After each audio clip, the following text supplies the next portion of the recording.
Hello everyone, welcome back for another lecture. So we would continue with where we left off, and this section is regeneration in normal life and its implications.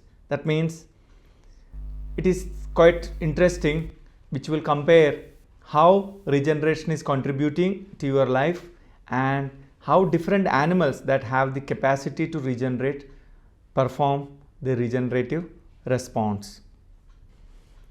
The mechanisms of tissue regeneration, like we saw in labile tissues, they have to increase their number by rapid proliferation, and this proliferation must lead to differentiation of to various tissue. Whatever damaged area, what differentiated tissue that area had, that has to be replaced, and they will perform this task as long as the underlying basement membrane is intact.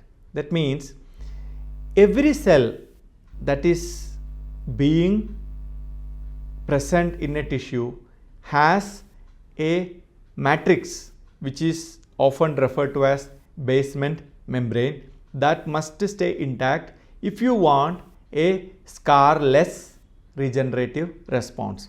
So the growth factors involved in this process are not very well defined, although we know a lot of them, but we cannot say that only these factors are enough. It is just like if someone asks you a question, you can give the answer, but does that mean you know the answer to all? Does that mean you said what all you know? All we know is if you ask a question, you have the answer to it. Same way, if the tissue is capable of regeneration, the adequate growth factors that will be induced, we will see them in coming classes, what are the growth factors, but their induction is very important. The loss of blood cells is corrected by the proliferation of hematopoietic stem cells in the bone marrow and other tissues driven by growth factors called colony stimulating factors or CSF. See, many of you would have given blood donation. They take 1 unit of blood from your body at a given time. So soon after that, there is a deficiency.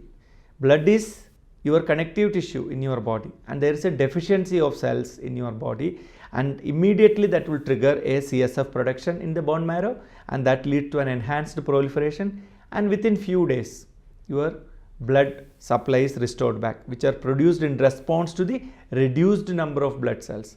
It can happen due to menstrual cycle in females, and due to an accident, road accident, you lost some blood, or you went for blood donation camp.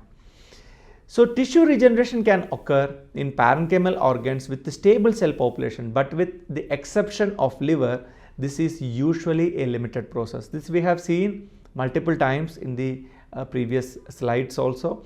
Pancreas, adrenal gland, thyroid and lungs have some regenerative capacity. However, the surgical removal of a kidney elicits the remaining kidney a compensatory response that consists of both hypertrophy and hyperplasia of the proximal ductal cells. So what does it mean? That your body now lacks one kidney. So the other kidney cannot become a added mass of both the kidneys. However, the other kidney automatically start performing better because there is a demand, there is a need for both the kidneys function. So the other kidney grows up to the challenge. So mechanism underlying this response, this hypertrophy and hyperplasia. Hypertrophy means the existing cells become larger, or hyperplasia means the existing cells will multiply to increase in number, that is hyperplasia. And definitely this involves the local production of growth factors and the interactions of the cells with the ECM. ECM means extracellular matrix. So every cellular response must involve a ECM cell interaction. So extraordinary capacity of the liver to regenerate has made it a valuable model for studying this process. We have a dedicated section that is coming up for liver regeneration, but liver is a very classic organ when it comes to regeneration. Furthermore, cells in the ECM, especially the fibroblast, macrophages and other cell types, means their ECM, they produce growth factors and cytokines. Cytokines can be of both pro and anti-inflammatory. Pro means it is favoring an inflammation. Anti means it is inhibiting an inflammation. So both are needed, just like brake and acceleration. Brake and an accelerator in your car. And chemokines. What are chemokines? Chemokines allow the cells to which direction to migrate. So chemokines give a directionality of the cells. So it acts like a route map that are critical for the regeneration and repair. So first thing is you need raw material, and then you need these cells, that is the raw material has to be pasted or located in a proper place. Although repair is a healing process, it may itself cause tissue dysfunction. For instance, in the development of atherosclerosis, many of you would have heard about atherosclerosis, that is, there is formation of some block in the blood capillaries. But why does this happen? Some internal lining, the endothelial lining, can get partially damaged, and now the body is trying to repair it, fix it. During this, what happens? There will be a lot of scar formation. On top of that, lot of lipids will come in, and finally your blood capillaries diameter become narrow, and finally it can lead to blockade. So atherosclerosis happened as a result of repairing process. Your cell or your tissue was getting repaired, and that created a serious trouble. Like in a very simple example I can tell you, say you got some injury on your face, and I am putting bandage around your nose and eyes and everywhere. What will happen? A huge structure formed on your face, and that can even affect your breathing. So your survival will be in question. So understand, sometimes the repair process can lead to an organ or a tissue dysfunction unintentionally. So if you can see here, this picture shows the normal homeostasis. Homeostasis means housekeeping function, that is the homeostasis. So balance of proliferation and apoptosis, that means there is a production and depletion. When cells are overproduced, say you need 100 cells, but somehow you ended up making 120 cells. So that 20 cells has to be killed, that is done by apoptosis. So proliferation is the process of production of cells. In a normal homeostasis situation, if there is an injury, what happens? The body can respond in multiple ways. One way is regeneration. How regeneration happens? In a renewing tissue, complete regeneration happens, that is the epidermis, GI tract epithelium, hematopoietic system, etc.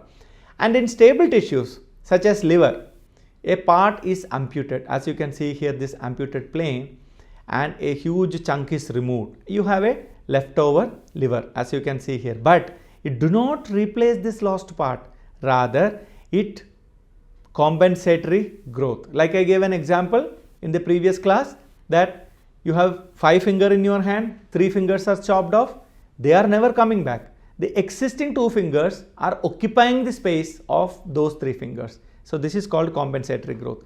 And when it comes to repair, if the tissue is incapable of regeneration, then it will indulge in repair. And say you have a wound, then it will lead to wound healing by scar formation. Like you can see here, there was a wound here, it got filled with some junk, and it doesn't have this proper color of this tissue, or color is basically for our understanding, it is replaced by some other tissue. And then comes another scenario where there is a chronic inflammation. What does it mean? There is no proper injury, but rather it has a scenario that mimics the injury. That means soon after injury there is an inflammation, which is helpful for the regenerative or repairing response. But this one, you have a chronic inflammation. That means, for an example, if there are hungry people are there, or hungry mouths are there, food complements. But 0 hungry people are there, people who have stomach full, food is taken, but then now you have got a food supply. Then what will happen? It will give a unwanted response, because there is no damage, but there is a response to damage is already there. That is chronic inflammation due to various environmental or pathological condition. That situation you can lead to fibrosis, because there is too much of production of collagen or ECM proteins happen, and it lead to fibrosis. And coming back to repair and regeneration, Repair begins by an early inflammatory response or called inflammation. Regeneration refers to growth of cells and tissues to replace the lost structure. As liver and kidney growth after partial hepatectomy or renalectomy and a unilateral nephrectomy. Because of this, what happened? You will have a compensatory growth that will come up, and this response is by two processes. That is, one is a regenerative response, another by fibrosis. Remember, liver damage or kidney damage or amputation often can lead to a partial regenerative response and also can lead to fibrosis depending upon the condition of the patient. If the patient or the person is vulnerable to inflammation, then the fibrosis is a assured or a most probable outcome. So the repair is normally fixing the damage, that is the regeneration of injured cells by cells of the same type is what often we refer to as regeneration. As with the regeneration of skin, oral mucosa, which requires a proper basement membrane. We already discussed that basement membrane is formed by the secreted ECM proteins. And the replacement by the fibrous tissue, that is fibroplasia or scar formation. First, once the regeneration has occurred, if the regeneration is not complete or the regeneration is inadequate, in that situation you will have the fibrous tissue that will be formed. And both these processes, both regeneration and replacement, require cell growth, differentiation and cell matrix interaction. So this is the picture of the basement membrane. All of you would have seen this picture in your school days, that you have got an epithelium, that is outermost surface of an organ. We often refer to as epithelium. It has got multiple area like lateral surface, apical surface, etc. And it has got a nucleus and also supplying neuronal connection and also blood vessels, etc. Just below that epithelial layer, you have got basal lamina, and below that is the reticular lamina. You can see they are slightly different. These cells contribute to the basal lamina and the bottom cells, connective tissue, contributes to the reticular lamina. Both together, basal lamina and reticular lamina together is called basement membrane. As long as this basement membrane is intact, that means in the case of a superficial wound, say a scratch wound, a mosquito bite, etc., or an ant bite, etc., then the connective tissues are not disturbed, basement membrane is fine, then the stem cells can contribute to the growth properly. So the basal lamina from the epithelial cell, which is basically the collagen fibers, and reticular lamina, they are secreted by the connective tissue underneath, or reticular fibers, and their functions basically guide in the cell migration during the development, that is the formation of that organ, and may become thickened due to the increased collagen and lamin production. As you grow old or the tissue gets old, there is a more thickening of the basal lamina. So for example, in the case of diabetes mellitus, the basement membrane of small blood vessels, especially those in the retina and the kidney, they get thickened. So normally it is a condition dependent. The basement membrane can have different morphology. So during tissue regeneration, which is basically controlled by the biochemical factors released in response to cell injury, cell death, or the mechanical trauma, so there has to have a proper response. If the tissue regeneration has to happen, the affected area has to respond to that injury. Then only it can think of either repair or regeneration. The most important control is by inducing the resting cells to enter the cell cycle, that is G0 cells into G1. That is the first direction or first way of moving forward. Balance of stimulatory or inhibitory factors are needed, and it has to have a shortened cell cycle. It cannot take whole day or whole year to proliferate. It has to be fast and decrease the rate of cell loss. That means the produced cells should not disappear, they should be present. All these things work together, you end up getting a regenerative response. Healing is usually a tissue's response. You would have heard many times healing. Healing is a response that is on the outermost surface of the injury. That is what is called healing. When you say healing, that it means that the open nature of the wound is gone, but it's actually not fixed. Underneath, the trouble is still there. So to a wound that is commonly in a skin, and it also lead to, the healing also lead to inflammatory process in the internal organs. And also it is happening in a necrotic condition, like someone slapped you or you fell down somewhere. There is no bleeding, but there is a internal damage, so it will look some cells will die by necrosis. And it's in all this scenario, when the healing is not properly organized, they are incapable of proper regeneration. So the healing often results in a fixing of the trouble rather than a proper regeneration. So the scar formation, it is basically the repair by the connective tissue deposition. It's a way of wound healing, but there is too much of disorganization after the wound healing or after the repair, because of which you can easily recognize where the damage was. That is called the wound healing by scar formation. Repair begins within 24 hours of injury. The components involved are the formation of new blood vessels, it is also referred to as angiogenesis, and the granulation tissues that takes around 3 to 5 days, that is the migration of the proliferation of the fibroblast, deposition of the connective tissue, and abundant blood vessels, new thin-walled delicate capillaries, and interspersed leukocytes and macrophages. So the granulation is a situation is occurring in a damaged area by around 2 to 3 days of the injury.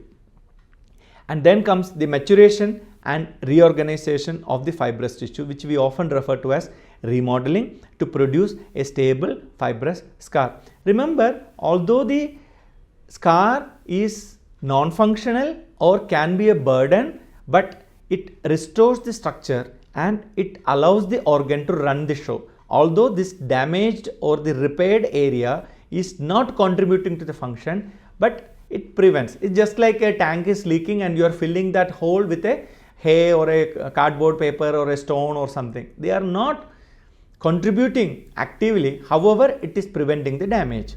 Like you can see here, this is a normal tissue and a site of injury. You can see the tissue injury has led to some disorientation, and then there is an inflammation. Credit goes to the pro-inflammatory cytokines that is produced by your immune cells that migrates into the place. And remember, whenever there is a tissue damage, the extracellular matrix damage, that automatically attracts the immune cells because it has to protect your body from infection, and hence they allow lot of this inflammatory cytokines which allow the WBC to come out of the blood vessels into the site of injury to tackle the injury response.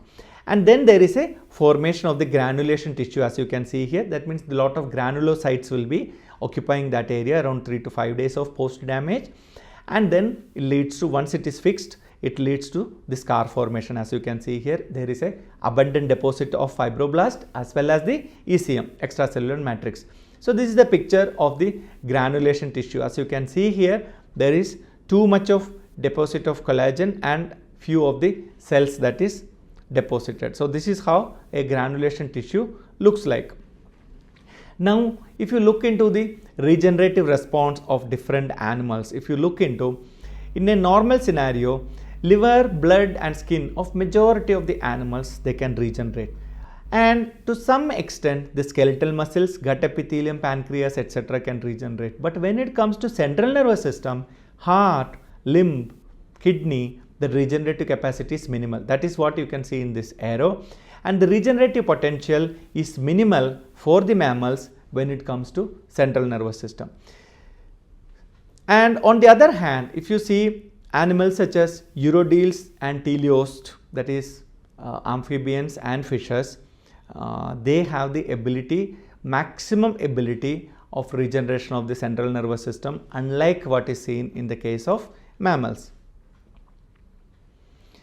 So our lab focus mainly on the regeneration of the zebrafish retina. It's a very interesting animal. You can see here, this is a zebrafish, and if you look into the eye, it is very much similar to that of any other vertebrate like such as human. you have a cornea, you have a lens, and you have a retina. This yellow color is the retina. And if you look at the ultrastructure of that retina, it has got rods, cones, photoreceptor layer, and you have got a extensive inner nuclear layer. You have bipolar cell, horizontal cells, amacrine cells, and also you have one population of the glial cell, that is called the Muller glial cell, and then you have a ganglion cell layer which give rise to the optic nerve. So whenever there is an injury, it is the Muller glia, because neurons cannot divide, they don't have centrioles, so they are permanent tissues, they have no capacity or ability to divide. It has to be the glia that is entering the cell cycle, that is G0 to G1, and it increases in number. So we focus on a needle poke. You take a 30 gauge needle and make a hole in the back of the eye, which is very easy to perform. You anesthetize the fish, and also you give a focal injury, and the rest of the retina remains unaffected, and then we study the injury spot. So but what happens after injury? The interesting thing is, soon after injury, this, like you can see, there are multi-layered cells are there, and soon after injury, what happens? The injured area, that especially the Muller glial cells, they do a process called de-differentiation. That means Muller glia is a differentiated tissue. It undergoes something called reprogramming. And who does that? It is because of the injury response.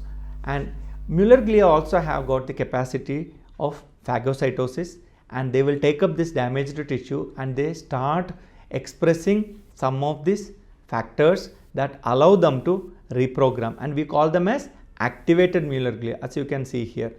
And this activated Muller glia now start proliferating, and while proliferating, they are not Muller glia, they have all pluripotency factors like Yamanaka factor and Thomson factors are expressed. Probably you would have heard about it, how you can convert a fibroblast into stem cell. So these factors are induced during the retina regeneration spontaneously. So de-differentiated and proliferating Muller glia are present, and this peak of proliferation in the case of needle poke is around 4 days of post injury. And now after 4 days, the proliferation decreases. It doesn't continue to proliferate, decreases, and now these proliferated cells, we call them as Muller glia derived progenitor cells, they start migrating to different layers, and while migrating, it also differentiate back. Like this is the outer nuclear layer, ONL, and where rods and cones are there, and the inner nuclear layer, you have got bipolar cell, amacrine cell, horizontal cells, so, and also the Muller glia itself, and then you have got the ganglion cell layer in the GCL, and they give rise to ganglion cell layer. So the homeostasis is restored back.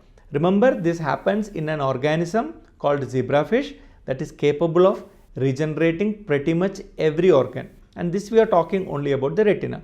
As a result of this repair or regenerative response, the normalcy of the retina is restored, and the fish can continue to do as many number of times as it needed. But if you look into retina regeneration in a glance, there are so many factors that has been worked out. So you can see here lot of cytokines and molecules like leptin, they contribute to JAK-STAT signaling, and they can give rise to induction of factors like apparent binding epidermal growth factor, HPEGF, and that can trigger MAP kinase signaling, and then induction of proneural genes like ASCL1A, and which in turn can induce factors like LIN28, and which is negatively regulating a LET7 microRNA. LET7 microRNA is required for the maintenance of differentiated status of a given tissue. If LET7 is downregulated, it makes that tissue or a cell vulnerable for proliferation. As long as LET7 is present, that tissue, many pro-proliferative genes, even though they are expressed, they will never get translated. Hence, LET7 can be called as a guardian microRNA. And this will when LET7 is present, it will retain the tissue in a differentiated status. And other example include the ASCL1A can negatively affect another repressor called INSM, positively affect a repressor called INSM1A, which is a negative regulator of many inhibitors of wind signaling. For example, DKK. So DKK is basically a negative regulator of wind signaling which prevent the proliferative response in a normal scenario. But when INSM1A is induced because of ASCL1A, what will happen? The inhibitor DKK is removed. As a result, the environment will become pro-proliferative. That is, wind signaling can kickstart. Someone who was a blocker of wind signaling is gone. And wind signaling normally acts by stabilizing the beta-catenin. So beta-catenin normally produced when the cell, in the cell, it is degraded because it is needed for the cell-cell communication, cell junctions also by combination with alpha-catenin and integrins. Beta-catenin is important for the cell-cell communication. But when beta-catenin is not degraded, it gets stabilized, goes to the nucleus and lead to cellular proliferation.